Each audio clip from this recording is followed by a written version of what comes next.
சீரியல்களின் full எபிசோடுகளை Sun டிவியில் ஒளிபரப்பான உடனே எக்ஸ்க்ளூசிவாக சன் நெக்ஸ்டில் மட்டும் ஃப்ரீயா பாருங்கள்.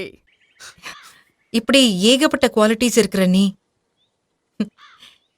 எனக்காகவும் என் குடும்பத்துக்காகவும் எவன் காலையோ பிடிக்கிற அந்த அளவுக்கு எங்களை பிடிக்குமா?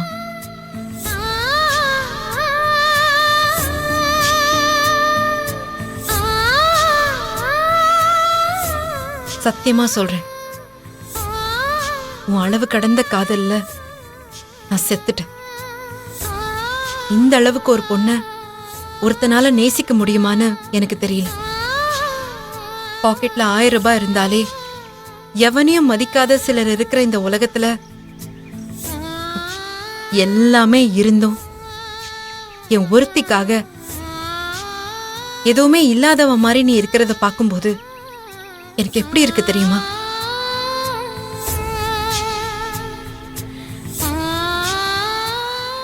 அடிக்கடி நான் நினைச்சதுண்டு, எனக்கு மட்டும் ஏன் ஆண்டவன் இவ்ளோ கஷ்டத்தை கொடுக்கறான்? நாம ரொம்ப பெரிய துரதிருஷ்டசாலின்னு நினைச்சிருக்கேன். ஆனா இப்ப நான் நெஞ்ச நிமித்திட்டு போல்டா சொல்றேன், என் எழில் மாதிரி ஒருத்தன் கிடைச்சிருக்கிறதுக்கு நான் தான் உலகத்திலேயே பெரிய அதிர்ஷ்டசாலின்னு. உள்ள பார்த்தல எழில், தொலைஞ்சு போன என் குடும்பத்தோட ஒட்டுமொத்த சந்தோஷத்தையும் அப்படியே மூட்டை கட்டி வந்து என் வீட்டுல போட்டிருக்க. இதெல்லாம் யார் செய்வா சொல்லு?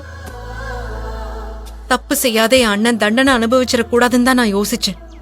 ஆனா நீ அனுவுக்கு அப்பா இருக்கணும், எங்க அம்மாவுக்கு மகன் இருக்கணும், என் அன்னைக்கு புருஷன் இருக்கணும், எங்க எல்லாருக்கும் ஒரு சகோதரன் இருக்கணும்னு எங்க உணர்வுகளை புரிஞ்சு அவனை வெளியெடுக்க நினைச்சிருக்கேன்.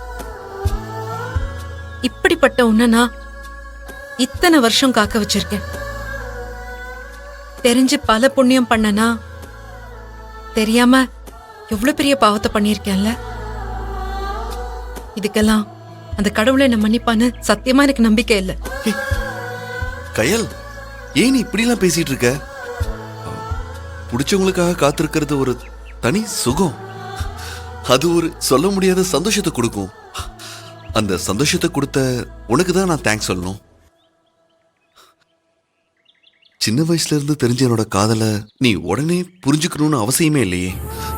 அது காலமும் நேரமும் சரியான நேரத்தில் எல்லாத்தையும் ஒண்ணுன்னா சொல்லி உனக்கு புரிய வைக்கும்.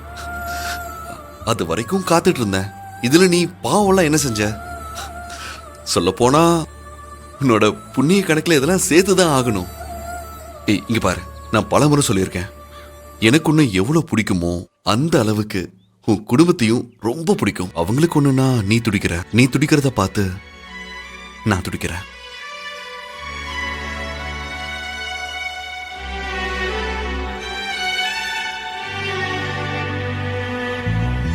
இன்னொரு விஷயம் சொல்லட்டுமா? இதுல என்னோட சுயநலமும் இருக்கு. அது என்னன்னா, உன்னோட எல்லா பிரச்சனையும் சால்வ் ஆனாதானே நீயும் நானும் வாழ்க்கையில ஒண்ணு சேர முடியும். 4 வருஷம் டைம் கேட்டிருக்க. அதுக்குள்ள எல்லாம் சரியாயிடுச்சுன்னா நான் உன் கழுத்துல சீக்கிரம் தாலி கட்டி காதலியான உன்னை என் மனைவி ஆக்கிப்பேன்ல.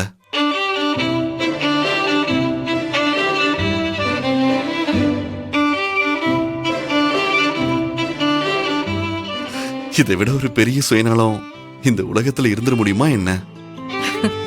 மூர்த்தியை வெளியே கொண்டு வரணும்னு நான் மட்டும் போராடல, நீ தான் என்னை விட அதிகமா கஷ்டப்பட்ட. சோ உனக்கு வர வேண்டிய எல்லா கிரெடிட்டையும் எனக்கு தாரவாத்தி கொடுத்துறாத. இப்ப மட்டும் இல்ல, எப்பவுமே நான் உன் கூட தான் இருப்பேன்.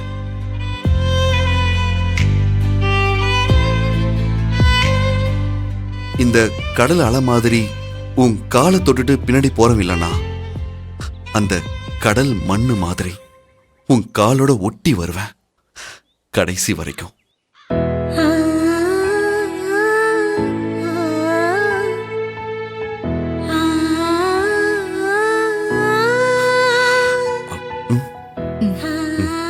நான் கிளம்புறேன்.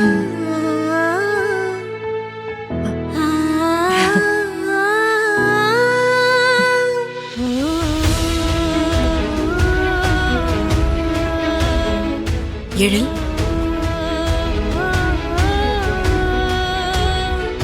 கூப்பிட்டியா? ஆ, ம். ஆ, ஆ, ம்ஹும்.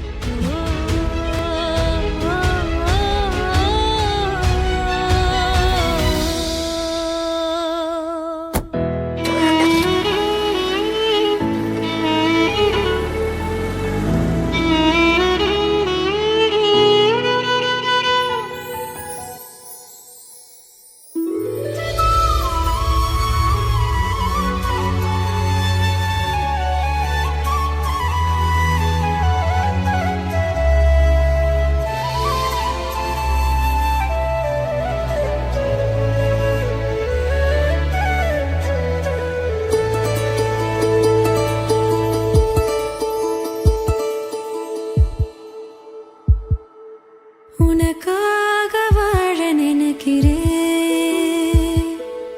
உசுரோட வாசம் பிடிக்கிறேன், புடவா மடிக்கையில் உன்னைத்தான் மடிக்கிறேன், ஒரு 100 வருஷம் பேச நினைச்சு தோளில் தூங்கிடுவேன் உனக்காக உனக்காக.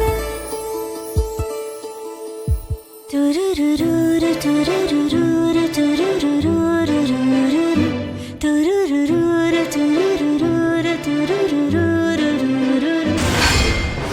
ஆமாம், இப்போத்தான் வர்றேன். சரி வைக்கிறேன். சார் இதை பாருங்க சார், மகன் மேல இருக்கிற அளவு கடந்த பாசத்துல நிதானம் தவறிட்டாருன்னு ஃபேமிலி சென்டிமெண்ட்டை வச்சு தான் இந்த கேஸையே டைவர்ட் பண்ண போறேன். அதனால கொஞ்ச நாளைக்கு எந்த வன்முறையிலும் ஈடுபடாம அமைதியா இருங்க சார். வக்கீல், இந்த பாரு, என்னை வெளியில் எடுக்கிற மட்டும்தான் உன் வேலை. மற்றபடி எனக்கு அறிவுரை சொல்றேன்னா அறுத்து கொட்டாத. சார் பிராக்டிக்கல் இஷ்யூவை கொஞ்சம் புரிஞ்சுக்கங்க சார். உங்களை வெளியே எடுக்கிறதுக்கு உங்க தங்கச்சி 30 லட்சத்துக்கு மேல செலவு பண்ணிருக்காங்க சார். இப்ப மறுபடியும் ஏதாவது பிரச்சனை பண்ணீங்க, கோடி ரூபாய் கொடுத்தா கூட உங்களை வெளியில கொண்டு வர முடியாது சார். உறவுகளுக்கு இடையில விரிசல்ங்கிறத வச்சு ஒரு கருணையின் அடிப்படையில தான் கெஞ்சி கூத்தாடி நான் ஜாமீன் வாங்கியிருக்கேன் சார். இனி தேவியையும் அவங்க குடும்பத்தையும் தொந்தரவு பண்ண மாட்டேன்னு சொல்லி சட்டத்தை மதிச்சு நீங்களும் கையெழுத்து போட்டு கொடுத்துருக்கீங்க. அதை மீறி கையில ஏதாவது பழி வாங்க போறேன்னு இல்லீகலா ஏதாவது பண்ணீங்கன்னு வைங்க, எந்த ப்ரொஃபஷனல் லாயர் வந்தாலும் உங்களை தண்டனையில இருந்து காப்பாற்ற முடியாது சார். Sir முறைக்காதீங்க sir. உங்களை கோவப்படுத்தணுங்கிறதுக்காக சொல்லல.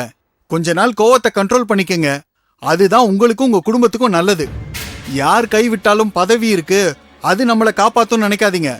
நீங்க கைதானப்பவே உங்களை பதவியில மட்டும் இல்ல, அந்த கட்சியோட அடிப்படை உறுப்பினர்ல இருந்தே உங்களை தூக்கிட்டாங்க.